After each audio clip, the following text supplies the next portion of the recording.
গতকাল আমাদের কাছে সন্ধ্যার সময় আমাদের কাছে একটা খবর আসে যে একজন ছেলে একটা লাগেজ ব্যাগ নিয়ে গাঁজা নিয়ে যাচ্ছে। এই খবরের ভিত্তিতে এসআই সৌরভ সাহা সঙ্গে আরও অন্যান্য অফিসার সহ স্টাফ তাকে রেল স্টেশনের যে মেইন গেটের জয়রাম হোটেলের সামনে তাকে আইডেন্টিফাই করে এবং তার ব্যাগ থেকে তল্লাশি চালিয়ে টোটাল 3 কেজি, অনুমান 3 কেজি 300 গ্রামের মতো গাঁজা আমরা উদ্ধার করতে সক্ষম হয়েছি।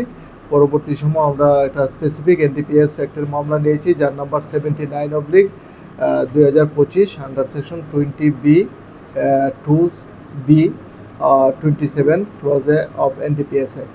আজকে তাকে আমরা 5 দিনের পুলিশ রিমান্ড চেয়ে আদালতে প্রেরণ করব। তার নাম হলো মানিক মিয়া, তার বাড়ি সোনামুড়া মতিনগর এলাকাতে। সে পাচারের জন্য এই গাঁজাগুলি নিয়ে যাচ্ছিল। কোথায় নিয়ে যাচ্ছিল এবং সঙ্গে কেউ আছে বা কিছু? আমাদের এখন ইনভেস্টিগেশন চলছে, বাকিটা ইনভেস্টিগেশন স্বার্থে এখন টোটাল ডিসক্লোজ করতে পারবো না। সেগুলি চেন্নাই নিয়ে যাওয়ার উদ্দেশ্যে নিয়ে যাচ্ছিল।